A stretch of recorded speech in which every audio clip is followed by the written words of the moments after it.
Welcome to Pursuing Joy, where we discuss audacious stories of joy-infused strength. I have Heather here that I met within the becoming larger and larger Working Genius community. So Heather, can you go ahead and introduce yourself and what company that you are invested in right now and how you're using Working Genius? Okay, well, thank you for having me, Julie. I'm Heather Italiano. I am an independent consultant, facilitator. I have my own practice that is called People Warriors. And my family, my husband and I, we're based out of the North Dallas area, just right on the border of two towns called Frisco and McKinney. I say towns, they're pretty big. So yes, and how I use Working Genius. I use Working Genius. I mean, the short answer is with teams. It could be anywhere from in the context of a larger team offsite, a full day or 2 day that's really around team cohesion or where we're building organizational clarity. But a lot of the Working Genius workshops I do happen to fall into like the large group category. So there's a lot of consultants and facilitators out there that may use Working Genius for one-on-one coaching, which is beautiful. They might use it pretty exclusively with intact teams. So think like 6 to 12 people. But for some reason, a lot of the opportunities that come my way are with large groups. So that could be a 150-person conference. It could be a regional summit. Like, hey, let's bring in, this December, we're going to bring in everyone on the sales team, or we're going to bring the whole team together and let's dedicate the first half of the first day to team development and things like that. So you're doing Working Genius with 150 people in one room? Yes, I have done Working Genius with 150 people in a room. I've done it with 100 people in a room. I've done it with 50 to 75 a handful of times, 25 to 40 a couple of times. Yeah, so it's kind of like a fun category of workshops that I've fallen into, but the short answer is with teams that are looking for a way to break through silos, a way to improve cross-functional collaboration, a way to build connection in a way that's really productive. So that's how I use it. Okay. So why People Warriors? Oh, I'm so glad you asked that question. I don't get asked that very often. You know what? When I was ideating on starting my own organization, backtrack. So I spent my corporate career was in learning and development, specifically in hospitality management.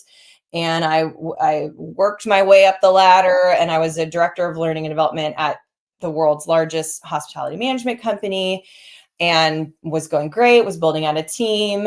And then daycare, we had our son, and we tried daycare for 6 months, and it just wasn't working out for our family. It's a wonderful resource and blessing for so many families. It just, for whatever reasons, wasn't a good fit for us.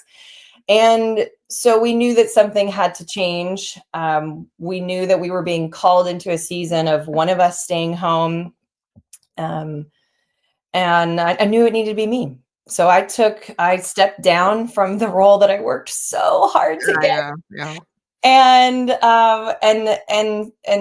just enjoyed really 2 years of a sweet season of being a stay-at-home mom.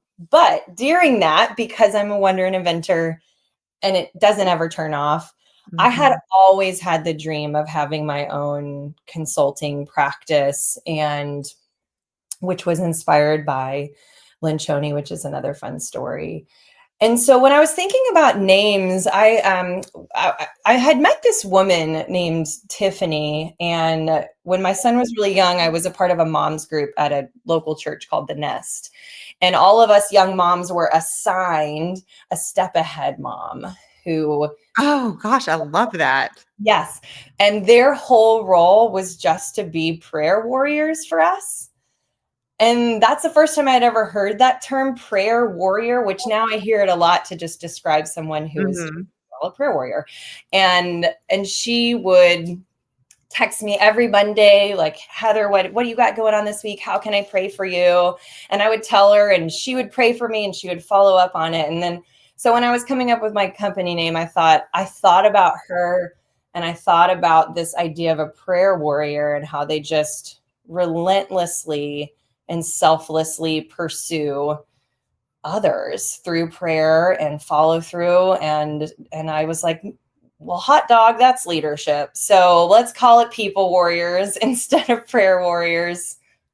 And here. Okay. No, so that term has come up recently in the upbringing of my children. Okay. So it's funny that you even bring up the mom aspect of that, because I have recently been convicted in, okay, not just followers of Jesus. Like that was my mentality to raise them up in a home like that.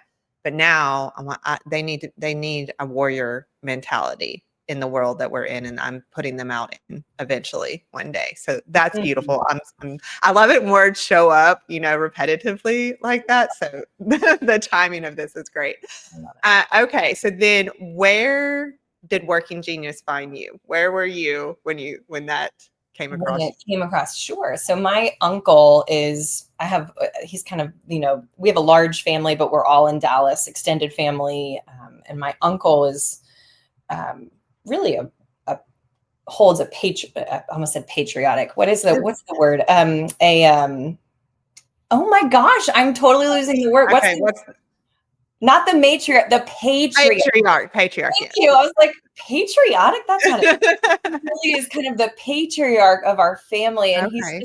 he's a professional mentor for me, a spiritual mentor for me, and we geek out over leadership things. We always have, and together. And he sent me an email one summer. It was probably the summer of 2022, and was like, hey, have you heard of this? And I had it, and I love that kind of stuff. And so I took Mhm. it, and I was like, this is amazing. This explains so much about me, and like guilt and shame I had carried. And I mean, all the way back to my childhood explained so much. And then that fall of 2022 was when I started to build out my practice, and I got my first workshops, and my first paychecks as an individual, Right. and at the time was leveraging a lot of just leadership specific frameworks and tools. And I wanted a team solution as I was growing my business. And so this was a really good fit. Discernment is my lowest frustration. So I'm very slow to make big decisions like this. So I did need a little bit of encouragement.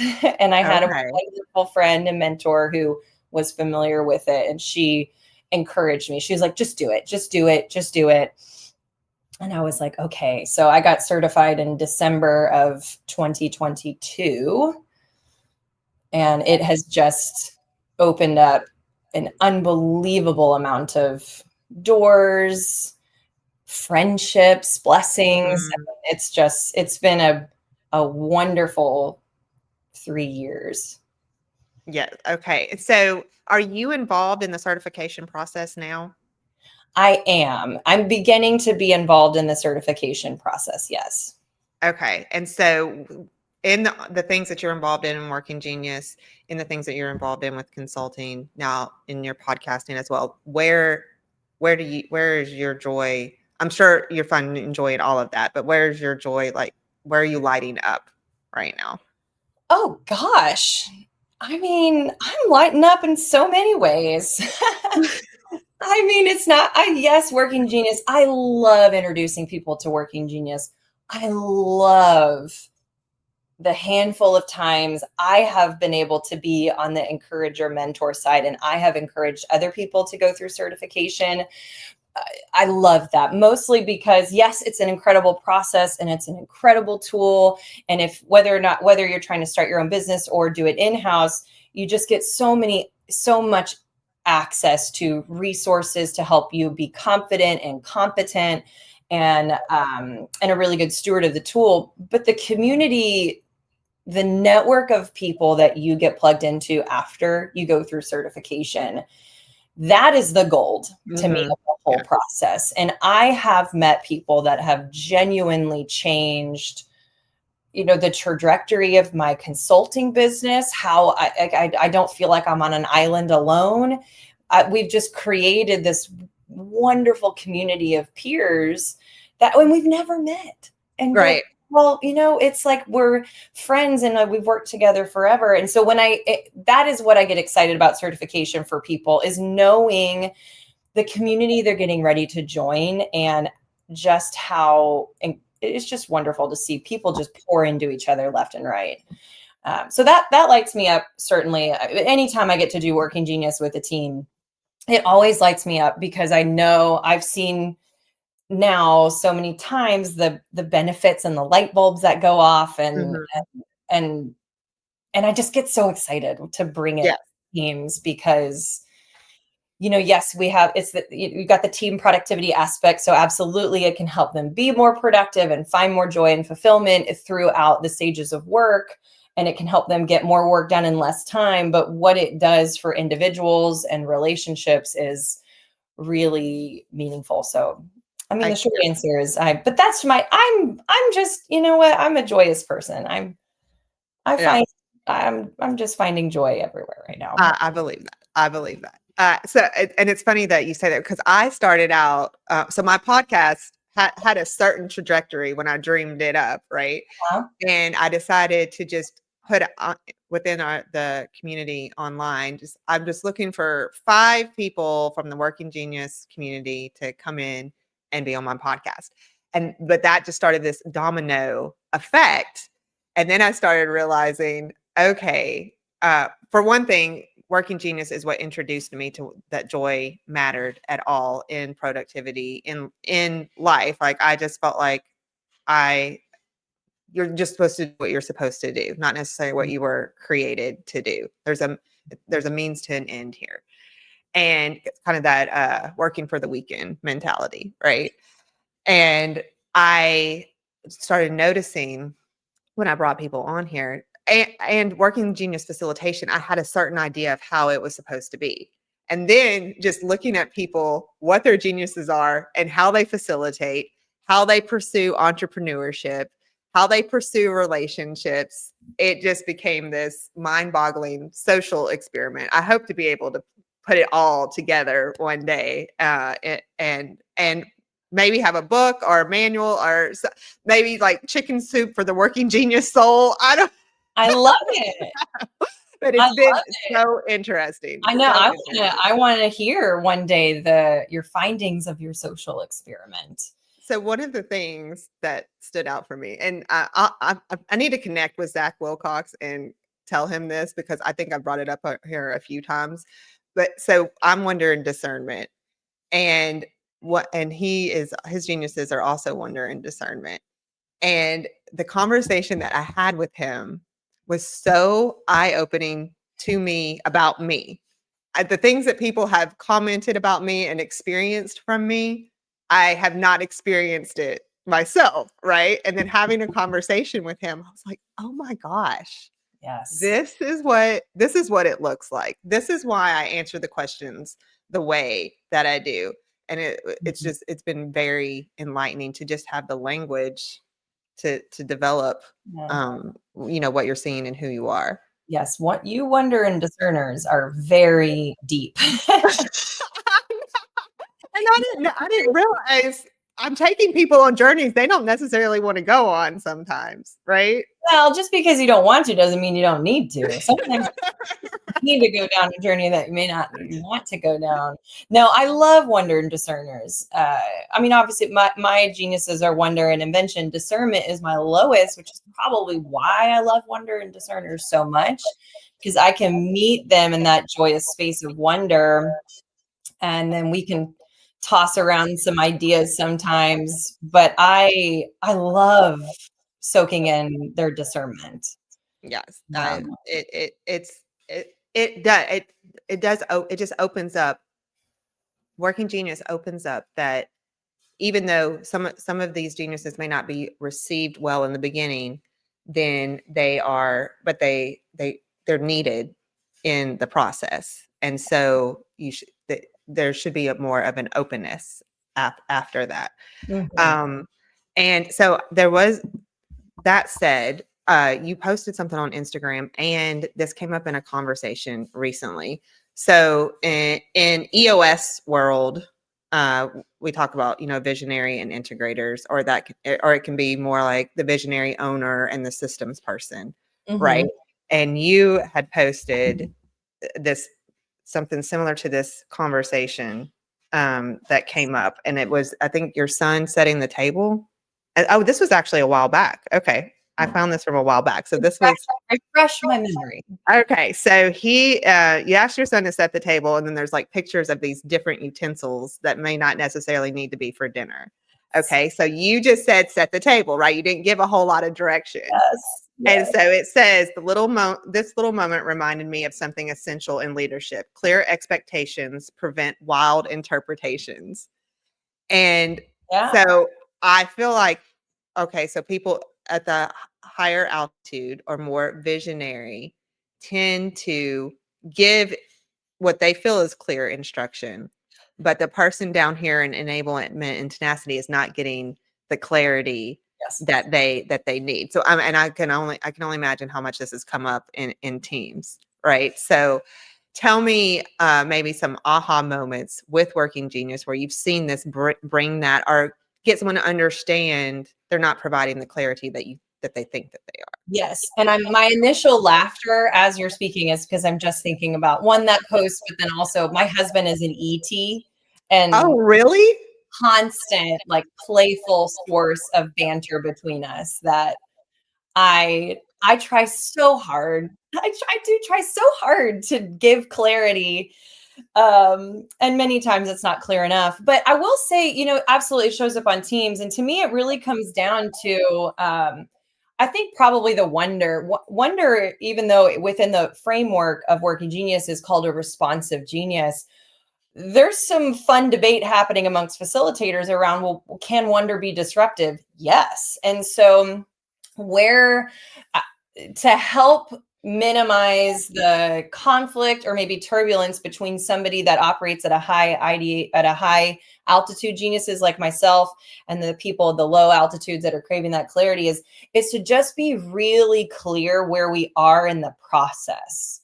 You don't even have to get on a whiteboard and draw out the widget model, but you could, or you could just declare like this conversation is just W and I. Like we're just here. And I've often said, whether it's to my husband or within workshops with teams, with just even debriefing leaders or preparing for sessions that have discernment and lower geniuses, to say, let me take a moment with you to just wonder and invent a little bit. Let's not discern things yet. Mm-hmm. And then when we feel like we've got a pretty good amount of ideas on the table, then let's go into it. Because if you don't have that shared language, what can happen, and this happens all the time, is especially I'm also an external processor. So that's a fun little Okay. nuance to throw in there if you get into like Myers-Briggs or introvert versus extrovert. I'm an external processor, which means I wonder and invent out loud. And I've also learned over time, like I don't carry any guilt or shame around if an idea is bad, because I know usually just behind the bad idea is the best idea. And so like I will just go. But and maybe it's the constraints crushing for invention, but if I toss out one idea and we immediately start discerning that idea, whether it's through the lens of what's realistic, within budget, like what we've done before, it almost like frazzles my invention, and it's hard to go back up to the productive state of mind, because then I'm now discerning the next idea that I have, right? And Right. so I think it just really comes down to shared language and expectations, and we talk about the decision-making line in Working Genius being in between discernment and galvanizing. But I would argue that the brainstorming line is above discernment, because oftentimes when we're brainstorming, we throw one or two ideas out there and then we spend the rest of the time discerning. and we should have spent more time in ideation. So I think Okay. a little bit of a long answer to your question. To me, it really just comes down to shared language and where are we at in this conversation? What do you need from me? Or do we need to end this in a decision? Right. And wait, is the point of this to wonder and invent and talk about the problems and the potential that we might be missing or the opportunity that we might be missing, and then throw some things on the board and then sleep on it and then make a decision. It just really comes down to making sure everybody's clear about where you're at. So how do you like it, how do you receive discernment as it's your frustration and you are in ideation, and but let's say we should be in that, but Yeah. we're in that phase, because I feel like I have taken it get sometimes when I am discerning and asking those questions, and should we really be doing this, or have we thought of this in the right way, or seen it all the way down the line and what could unfold, that it actually feels disruptive, kind of like what you were saying about Mhm. wonder. And I I feel like the questioning sounds like judgment. Yeah. So so do you feel something in your body like tense up? Like what how do you receive it No, when it comes into play? that's so funny. It's so funny because there's a woman I used to work with her, and she's a client now, and she's the CHR over an organization. And I've almost made for her a shirt or a coffee cup that says, "I'm not judging you, I'm discerning," because it so often can be it feel like the same thing. You know what I think? If there is shared language about working genius, it helps because you can call it out and you know what's happening. I think if I were to rewind my, like, career tapes and go back in Mhm. time where I didn't have any awareness, it could feel like judgment, but to me, it depends on the delivery of the discernment Okay, yes. and the fact that I'm really sensitive to dismissiveness as a wonder. So if I am delivering an idea and you cut me off with a reason it won't work, and you're insensitive about how you're delivering that critique or judgment, or I mean, let's call it discernment, can be you're judging the workability of an idea. Right, So, right, right. to me, it's all about the delivery, and can you deliver your discernment in a way that feels considerate versus dismissive? Okay. That's huge. I do. Because and I've seen a lot of people, I've seen a lot of inventors and discerners in workshops. They're like, oh, this is why we butt heads. Like, this is why we don't get along. Or, there's two women. I used to work with them back in the day, and now they've both since gone on. They don't work together anymore. And I have done Working Genius for each of them after they have separated and been to different companies. And I'm looking at their geniuses going and their frustrations going, oh my gosh, this explains why the two of you strongly disliked one another. Yes. Strongly disliked one another. Because one had the geniuses of invention and tenacity with the lowest discernment, with the lowest frustration of discernment. And the other woman had discernment and tenacity as a genius is, with invention as a frustration. And so how that showed up was the invention tenacity galvanizer. She would just run with ideas. She had a new idea, let's go, let's go. And she didn't like anyone poking holes in her idea. And then there was obviously some politics and things like that going on in the organization. So when she would receive discernment, it felt like a threat. Uh-huh. Yeah. So and so it just explained a lot. So the language helps, but I do think it has to do with the delivery of the discernment. Yes. The communication, and that's where I've seen things kind of you give the language, everybody understands where everybody is supposed to be showing up. But Yes. and you tell me, if since your husband is an ET, um so a lot of times when I'm with the operation systems person and the visionary, they will be saying the same thing. they will be arriving at the same answer, just in a very different thought process and a different way of communicating it. So, and they almost need that someone on the outside to say, "Hey, you're actually saying the same Mhm. thing." So do you see that showing up? 100%. Yes.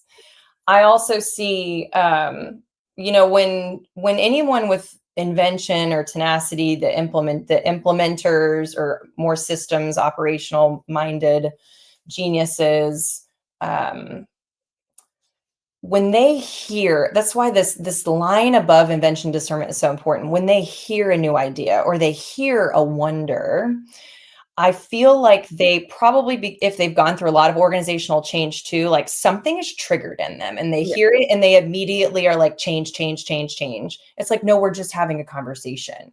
But it's so hard because of their wonderful operational implementation geniuses for their Yes. brains to separate the idea from all the work it's going to require of them to be able to, like, they're experiencing that. And I think that's where a lot of the objections come in, is because they get nervous that means there's something new coming their way. And Right. even since you brought up the example with my husband, I'm on multiple occasions because I'm an external processor, I've learned to say, like, okay, just hear me out on this. I'm not even going to act on it. I'm not going to do anything with it, but I just have this thing and I need to get it out in the world. And like, really, 9 out of 10 times, all I'm craving is, that's a good question. That's it. Right. Yes. Okay. Like, someone that is probably, as a wonder and inventor, maybe you too as a wonder, the sweetest sound to my ears is, that's a great question. I love Yeah. that. And Yes. so, and I was just asked recently from someone who doesn't have wonder, and we were talking about the disruptiveness of wonder and kind of what's a way to like rein it in, or tell someone who drops in when we're at lower elevations, when someone asks a big question when we're not ready for it, what's a way that we can rein that in without basically saying we don't have time for that. And my response was just the consideration. Usually they're not trying, I'm not trying to disrupt a plan or a process. If you just acknowledge, like, that's a really great question, and we can't consider that right now, but let's park it for our next monthly strategic meeting. Yes. Yes, like, give it a place too. That's really important. But sometimes that's all we just want to hear is, good question. I hadn't thought of that before. Maybe we should bring that up at our next team meeting. We don't, Mhm. versus, yeah, what can we do about that? Like, let's act on it. Right. We just need that consideration. Yeah. And yeah, we're not if you're using out the alt like, well, that's not the part where that's not part of the process. That's not where we are Correct. right now. But yes, affirming the good question. Yeah. And Uh, wonder and I think everybody listening to this knows the model really well. So we all know wonder craves consideration, and obviously invention craves, freedom to invent. But I would say, even for someone that doesn't have the combo of WI or only has the W, but even somebody who maybe has invention as a genius, but wonder as a frustration, that consideration piece is huge. yes, definitely. You don't need them to act on your idea right away. It's just, you want it to be heard, considered, validated, to be able to move on, or to be able to commit to moving on without that idea. Right. The consideration is huge. Right. Okay. So I've had some entrepreneurs on here, working genius entrepreneurs, that have been of the belief that it takes wonder and invention, or at least one of those, in order to pursue this journey. But as I have been interviewing more and more working genius consultants, there's a lot of ETs out there who have started down this journey as well, but they've just approached it in a way of there's a place to help, and it just kind of develops in that way. It's not like they had big dreams of owning their own business, but they Mhm. saw a gap. They knew if they did this and this, it would help the person, and then it would help the next person and the next person. Yeah. So, can you take me a little bit down your entrepreneur journey? Because you said that it was something that you were already dreaming of, but it also took a little bit of pivot of life as Yeah. well, a kind of a disruptor in life that made you come to this conclusion. So just some encouragement for those on this journey. Yes. Well, the short encouragement is that just like there isn't a set of geniuses that make up a great leader, right? Right. What's the saying? It's all about the awareness. Like a great leader is an aware leader. You could say the same thing with entrepreneur. I don't think it takes a certain amount of like a certain combo for you to be a successful entrepreneur. That being said, I do know a couple of entrepreneurs that are ahead of me, and the ones I'm like, man, they do have. There is a couple of patterns I'm seeing, but Right. I would say encouragement for is the question like for me to encourage fellow wonders and inventors. Or, Just along the lines of how, you you you saying that this was already there in you. It's just the yeah. timing of it. So just I guess take us down a little bit around what drove you to consider that one day you did want to do consulting or have your own business, and Mhm. then the pivot to get there, and kind of maybe some of the mountains you had to climb in order to get it going. How about the mountains I'm still climbing, Julie? Okay, okay, go right. I need to hear this too. Let's be real. I need to hear this too. Listen, I've always been a wonder and inventor. All the way back to my childhood, my best friend, Alex Wood, she lived across the street from me in elementary school. We started businesses. We had not even just lemonade stands. We were in second, third grade, and we were like, let's make a throw pillow business. And her mom took us to the craft store and bought us fabric. We picked the fabric out and the stuffing, and she got her sewing machine out, and Mhm. we stuffed the pillows. And then, I remember having a lot of customers. I'm pretty sure our moms bought all the pillows from us. We had a nail salon business, and we tried to have a house cleaning business. Well, I'm a WI and she's a WD. I've done it with her now because we're still friends. Right. Okay. So, and all the way, my whole life, I did theater growing up. You want to talk about a safe space to wonder and invent and try new things and step into these characters. And well, what if I said this line in this way? Or what if I, sang this note in this way? It's like a beautiful environment to just Okay. thrive as a creative. And then even in my early stage of my career, it's always been there. But the moment you said the moment, I was probably 26, 27, and I was in my first administrative assistant job in the corporate world. Mhm. And my boss at the time she said, hey, I'm going to buy your ticket to come with me to this leadership conference. And I was like, what's that? I don't even know what that is. Didn't even know there was like a section on these books in Barnes and Noble. Because not to give away my age, but yes, I used to buy books at Barnes and Noble. And so she took me to this conference. It was a John Maxwell Live to Lead conference. It was a simulcast. And I'm watching this guy, it wasn't John. I'm watching this guy on stage talk about his business and how he goes into organizations to help, build their cultures and develop their leaders. And I'm in that moment, I'm thinking, people get paid to do that? Are you kidding? And then I'm also like, but look at these people on stage. Remember, I'm a theater major. Right. I was like, they're giving these amazing, like motivational speeches and so like, not only was the wonder and inventor at the time, like, I'm going to be a TED Talks person, but the other wonder and invention was like, I'm going to have my own consulting business. And that guy speaking on stage was Pat Lencioni. And so, and I still have in my closet that I won't open for anybody. It's my friend's closet. I still have that booklet, and I was writing names of my future consulting company at 26 years old.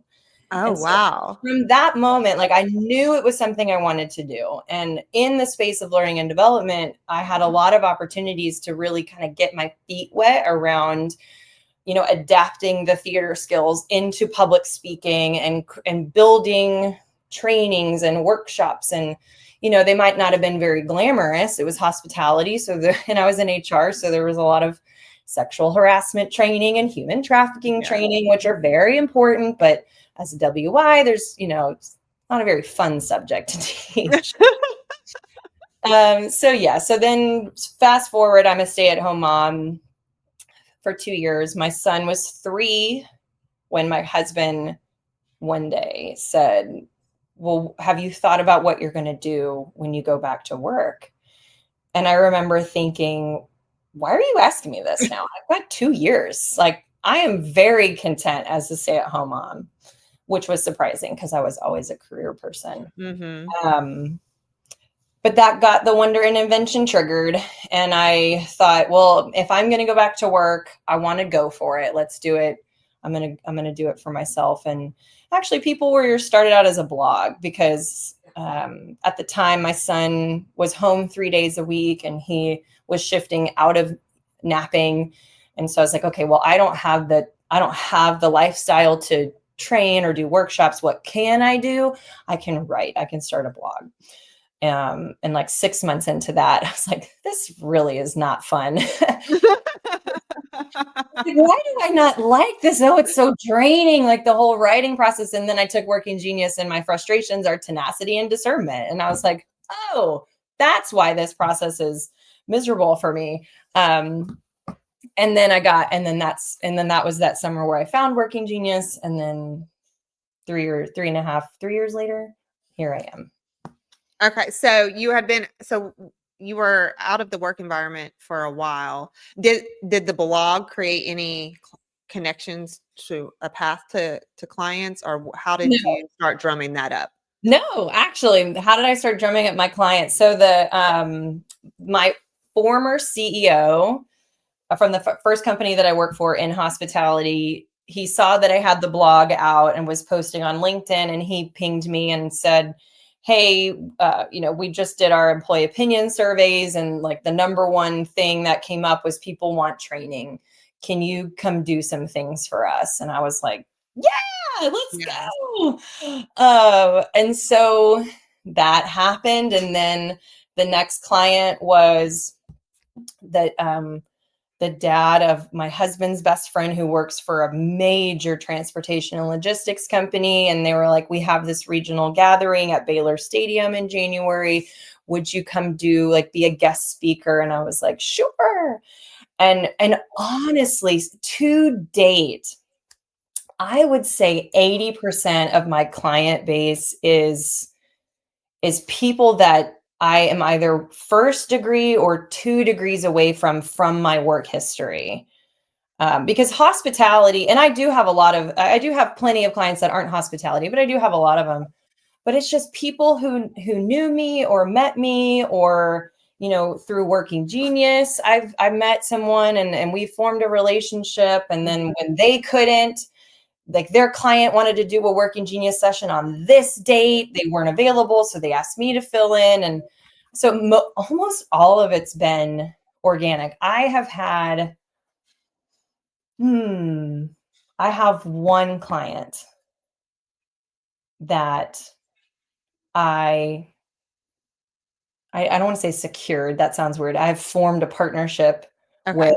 out of cold emailing, like flat out cold outreach. I Okay.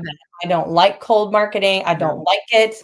The few times I do it, I'm like, as you talk about draining, I get no responses. Right. No, but I have had one, and it's a fantastic client. But everything else is organic. So, Okay. I just thinking. Okay. which That makes. you have to be patient with that process, and that's just my journey. There's plenty of people that have done it differently. I will say encouragement for those starting out or wanting to start their own practice is just be patient with the process, and take other people's stories with a grain of salt, because what is their story may not be yours. The first breakfast I ever had, networking breakfast, was with this a gentleman who was, I think, the first table group consultant ever, like 25 years ago. And he had since gone on and he has his own practice now in Dallas. And he was telling me that we were talking about this conversation with marketing and cold emailing and cold calling. Mhm. And he said, very wise advice was that if you do valuable work for your clients, they will tell other people and you will grow it naturally. And he was saying in his 25 years, 30 years of doing this, he's done one round of cold emailing early in his career. Mhm. I remember leaving that meeting being like, yes, I'm never going to have to do the business is going to build itself. This is going to be amazing. Right. Well, it has grown organically, but his journey is his journey. Right. His struggles are his struggles, and my journey and my struggles are unique. So that's really important for people to know if they're starting out. Right. One thing. So I told you earlier, I have 4 daughters, and my third thinks very differently from the rest of us and loves theater. Yeah. And she's doing an online acting class right now and has been in a few plays. But I have, from the time she was like 3 years old, I was like, she will be running a company one day or start her own business. Like, she is the entrepreneur spirit. So that was just inspiring, because I know that she thinks differently, and it's just it's going to be amazing to see what transpires. So I've even thought, I still do have a blog. Thankfully, I leverage AI. I call them insights, but I leverage chat to kind of help me with that through that discernment tenacity process. But I've thought about writing something around like, parents, let your children be theater nerds. Because when I was a theater nerd, people in my family, and out of love, like my college degree is in musical theater. But out oh of wow, love, they would okay. say, "Why you should consider theater a backup. Get a business degree, get a communications degree. Hmm. Let this be your passion project."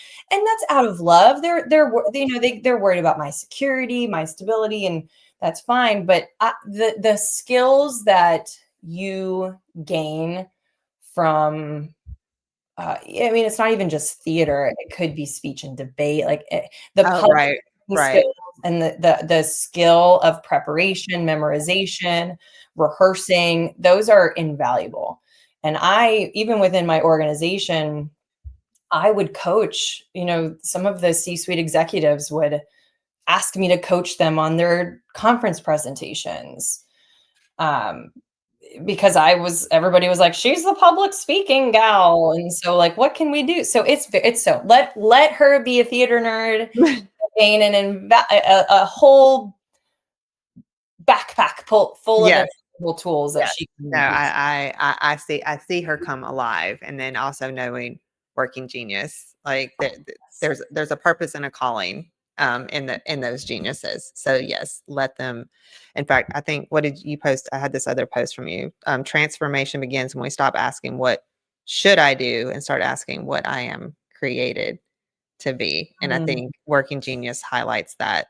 I mean, I believe the geniuses are the calling and the purpose, yes, however that manifests. But I feel like those are just part of who you are, regardless.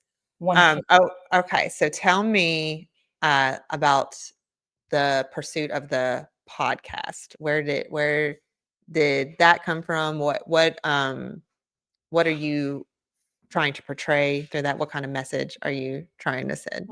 You know what? It's always been a bucket list, kind of a thing that I'm always wondering and inventing on at least probably 7 things, which is wildly overwhelming for an individual. But I've always wanted to have a podcast. I love them. Like, I love to create things or experiences that I would want to listen to or be a part of, a workshop like that I would want to sit through.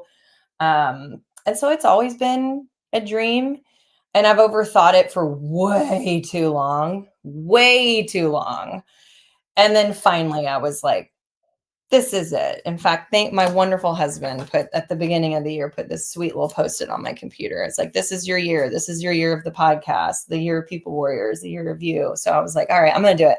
And so I finally did it. And you know what? I'm probably doing all the wrong things.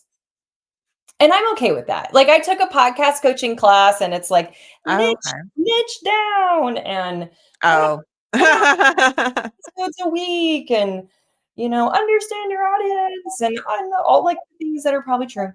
But I was like, okay, if I'm going to do it, I'm going to do it the Heather way. I I don't have right now the lifestyle, or really, it's really like the mental courage to commit to doing one episode a week.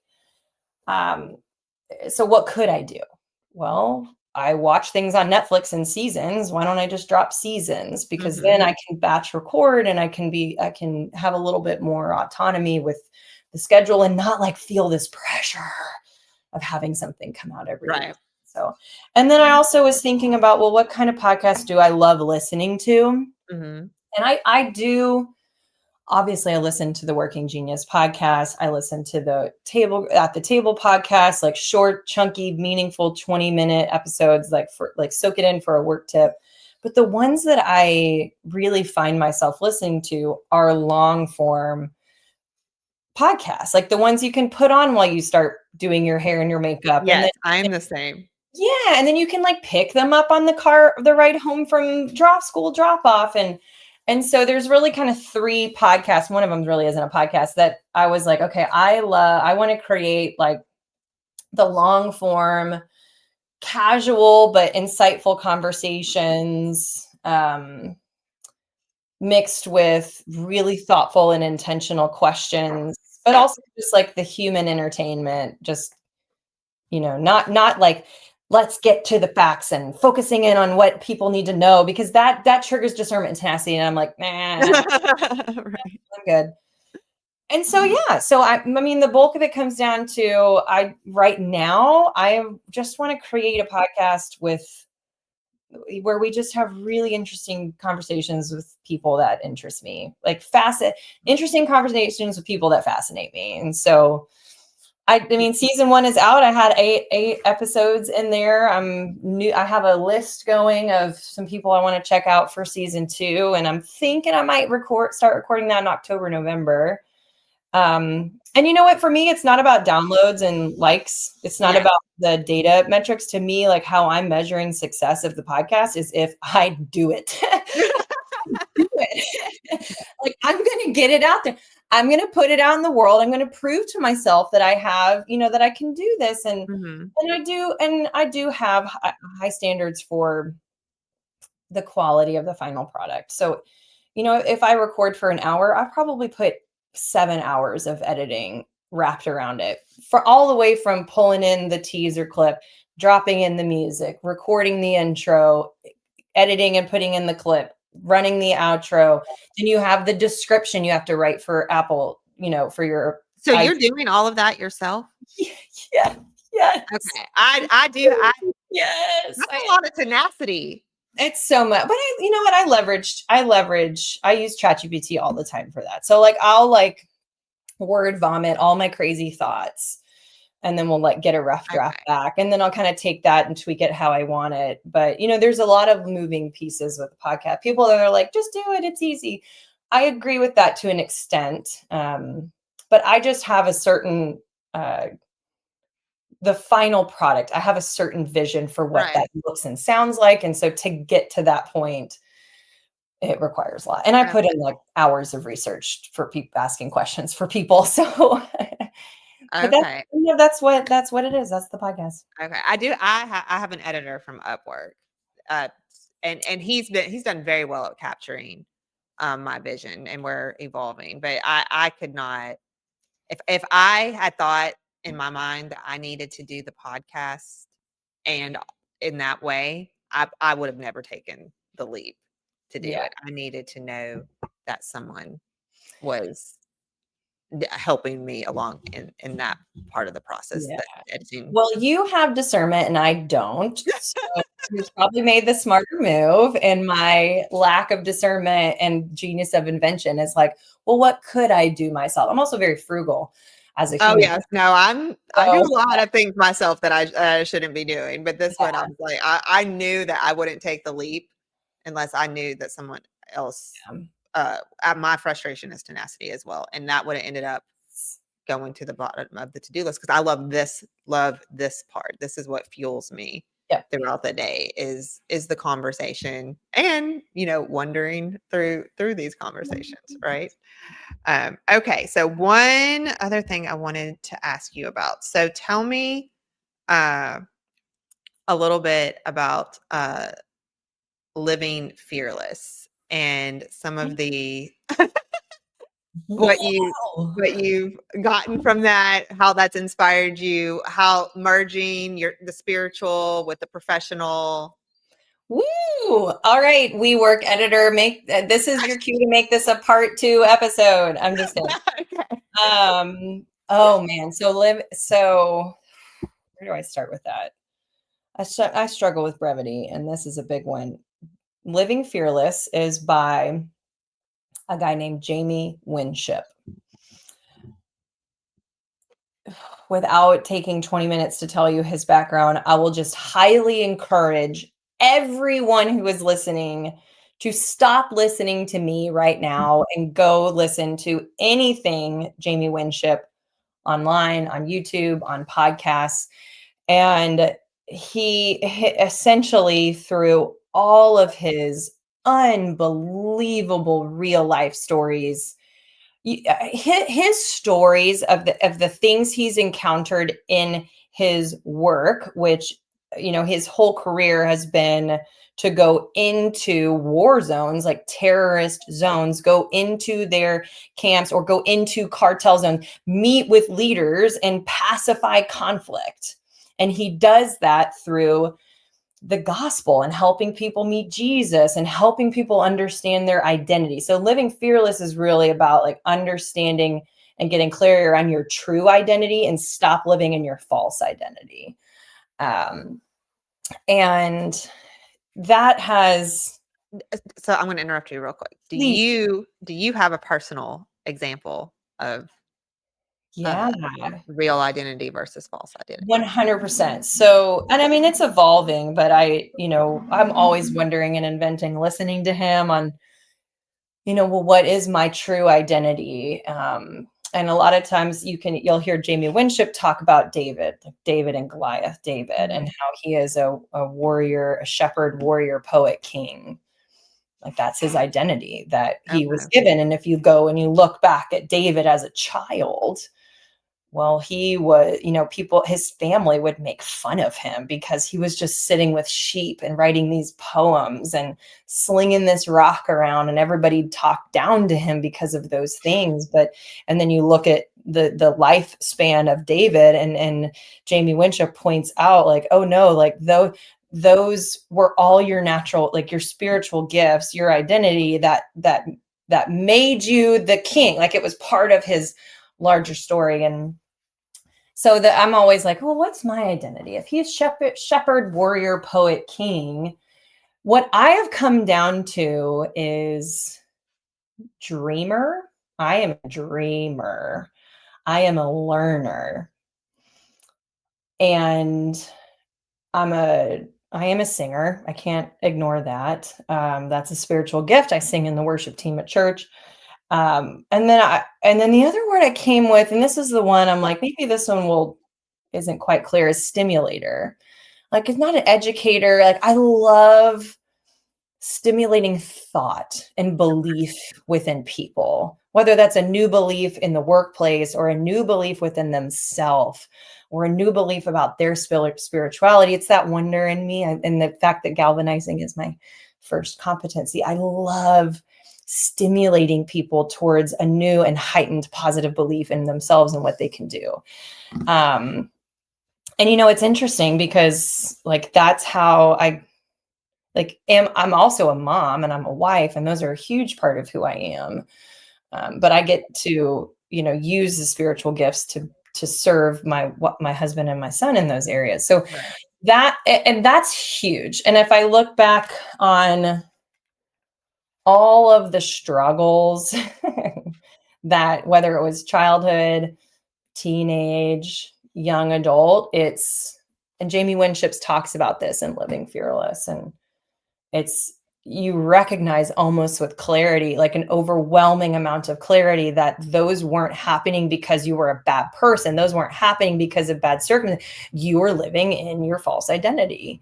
And so to like recognize, almost the same way the clarity around Working Genius, Right. like leaves this guilt and shame, getting even like a crumb of clarity around what your false identity and your true identity is Oh my gosh, you want to talk about a huge guilt and shame relief. I will also say in Living Fearless, Jamie Winship teaches a extremely practical way to approach prayer. And that has been a game changer, I think, for me. And Okay. not going into too much detail, but essentially, instead of saying like, oh Lord, thank you so much for this. Thank you so much for this. Lord, will you please do this? Lord, will you please do this? Well, Matthew, I just have it right here, like Matthew 7, chapter 7, verse 7 is like, ask and it will be given to you. Seek and you'll find. And so Jamie Winship how he teaches prayer is, well, first you repent. Like, it's not like, I'm sorry I did this. It's, Lord, I'm feeling like a failure. I'm feeling I am not enough. Like, you're confessing to the false identity, and then you hit him with, tell me what to know, tell me what to do. And then you stop talking, you listen. Like, he teaches the listening side of prayer. Okay. That mixed with the ask, that's been a game changer from a spiritual perspective. So he's associating the false identity with what you need to repent from. Is that what you just said? So yeah, oh man, and I am a novice and like a consumer of his content. I'm not a certified coach, so I might be getting this wrong, but his this is your interpretation. This is what you received. My interpretation is like, repenting isn't apologizing for sin, it's calling out the false identity, and we're sinning through the false identity. So if I don't have enough, well, the sin that might come from that is jealousy, is envy, is extra spending, is thinking bad thoughts about your situation because you don't have enough. So you would say, I feel like I'm not enough. Are you repenting the false identity and then saying, what do I need to know, what I need to do?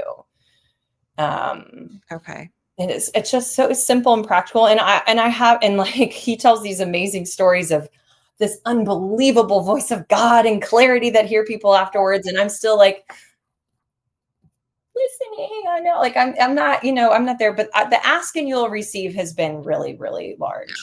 Yeah. Really, I'm in a season. I believe that life happens in seasons, and I've had different communities for those different seasons. And now I'm realizing, okay, there was a season of hearing God one way, and now I'm in a completely different season that feels like silence, but I'm getting the message in a completely different way. Yes. Well, and the word discernment, it keeps coming up in my life, because that's my lowest frustration. Right. It's my lowest frustration. And then just in church the other Sunday, there was a whole sermon on, how he's the ultimate discerner, and it was on discernment. I'm pulling up this. And then I went to this mom's luncheon through my son's school. And the speaker, she's a fellow mom at the school, but she's a minister. She does women's prison ministry, and she kills it every time. And her whole thing this time was discerning the seasons.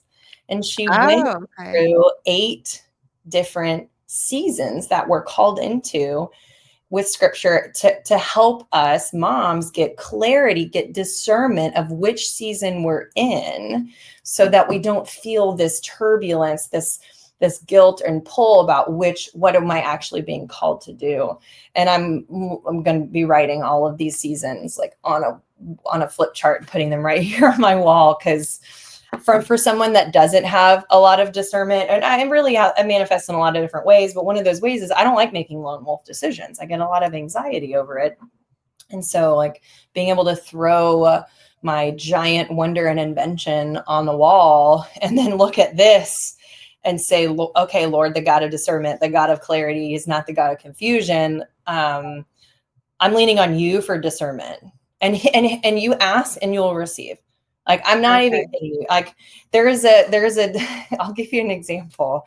There's a model that I built about 18 months ago for a client around customer experience, which is like not something I set out to build, but I do have a background in hospitality. And so I built this framework from all these different areas that I know to be true and to work in the workplace. And we rolled it out to 14 of their hotels, and they've had an insane amount of success. And so now I've had another hospitality company reach out, and and it's changing the team's cultures at these hotels. And the wonder and invention side of me is like, oh, what could you do to scale it? What could you do to, could you turn to certification and grow it and grow it? But then the God discernment side is saying, no, not yet. Like, not yet. No, no, no. And I pray for clarity. And just yesterday I had a call with a wonderful friend. I was like, can I have your discernment on this? And we were ideating around what it would look like to scale that hospitality program. And I got off, and she even called it on the call. She's like, Heather, your energy drops when you talk about scaling this and growing this. And I was like, I know. And then I get off the call and I'm like, Lord, please give me discernment on if this is something I should pursue right now. And Okay.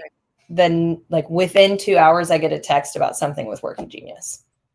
So like every time I have that, yes, anything with org health, like that is the lane he wants me to be in. And I still do that customer experience survey with a handful of clients, and I might have a certification on it. I might do something one day, but that season is like watch and pray, right? It's not being called to take, action. It's not like, it's like, okay, I have these ideas. Yes. But I'm going to feel really good about tabling them because I'm getting that discernment from him. And he's proving that to me by dropping, like showing me like, no, here, another breadcrumb in the trail that I want you to go down. Okay. It all comes down to asking. So, All right. So, okay. You, you tied Working Genius into that beautifully. And so because you made me, so let me tell you how I received that. So tenacity is my lowest frustration. And discipline is the thing that keeps coming up for me. And I have not considered, okay, so this is gonna be the weirdest comparison I'm about to. Try it. Let's just wonder on it. So many people on this podcast. I don't care if this is a 5-hour podcast.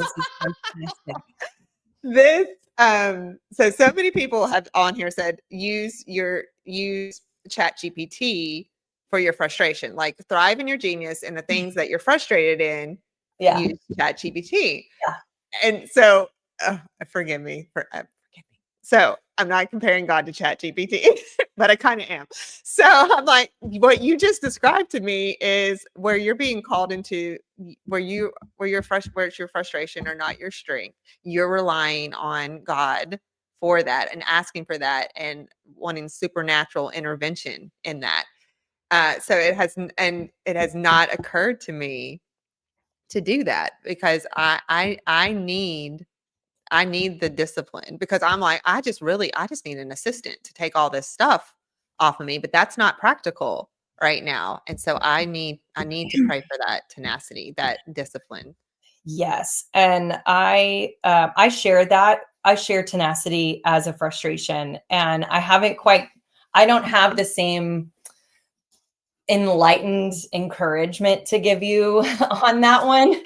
But because discipline is a family value. And when my husband and I were creating our family values, we're doing it the same way that I help organizations. What's like core and true, simple, repeatable, and discipline was so important for him. And I was like, gosh, but I know it is important. I struggle with this. And ultimately when we decided on the final four, it's like, okay, I struggle with this. It doesn't mean that I'm not, I can be disciplined in certain many areas. So you know what, I'm externally processing, like, how would I lean on the Lord for, so I definitely, from a discernment standpoint, I absolutely lean on him for like macro discernment. Mm-hmm. And he will speak to you in all of the ways. Like, he will speak to you through chat. He'll speak to you through other people. He'll speak to you when you're walking in nature. He'll speak to you while you're, I don't know, looking your dog in the eyeballs. I don't know. But I lean on myself, and I lean on AI, and I lean on people for a lot of macro and micro discernment. Tenacity, though, is tough. That one I'll share. I don't have an answer for you, but I will empathize and share your wonder on it, because there's a lot of scripture too. If you want to feel convicted about it, there are so many scriptures that tie laziness with diligence in the same scripture, the same sentence. And like, we are called to be disciplined. We are called to be Right. diligent. I'm not put here on this earth to just sit and dream. Like, I'm also called to stimulate and create impact. So I have to lean into those areas. I have to lean into discernment and tenacity to be able to do that productively. I think it's important though that you're thinking that question, because just because we have something as a frustration, certainly our lowest, doesn't mean we get to like have a pass. Oh, Right. it's my frustration. Like, it's not me. I don't have to be disciplined. I don't have to be structured. Uh, Right. And I think it's in the sense of you saying that discernment is coming up for you. I think that's why oh, you're being called to bring it it's to the Lord. And the I same for think tenacity and discipline. I don't think that it's always going to be the thing that I need to be doing, but the fact that it's coming up yes. instead of being like, let me just trudge through this, like it does need to come from a Yeah. supernatural Yeah. source. So And that sometimes like there will be days where I have so much going on. And I have some like non-spiritual ways that I help myself with tenacity. right, But some days where I have so much where I have to start and I have to be like, Lord, please help me. Like, tell me what I should be focusing on. right. Just Where I'm like like, I got just I can't even open my laptop in a productive way until I have a moment to like check in with you. Um, I will yeah. say usually it's always about like, what is the first impeding commitment, or not impeding, like the first, not impeding. What's the first commitment?